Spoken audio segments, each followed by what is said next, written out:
गुजरांवाला में जलसा आम के हवाले से अवाम में जोशो खरोश अपने अरूज पर।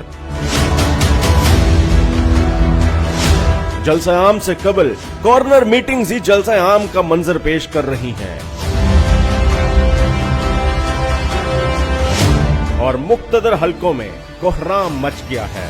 गुजरांवाला की आवाम जलसा आम में शिरकत करने और मियां नवाज शरीफ के बयानिए वोट को इज्जत दो के लिए बेचैनी से 16 अक्टूबर का इंतजार कर रहे हैं। 16 अक्टूबर जब तख्त गिराए जाएंगे,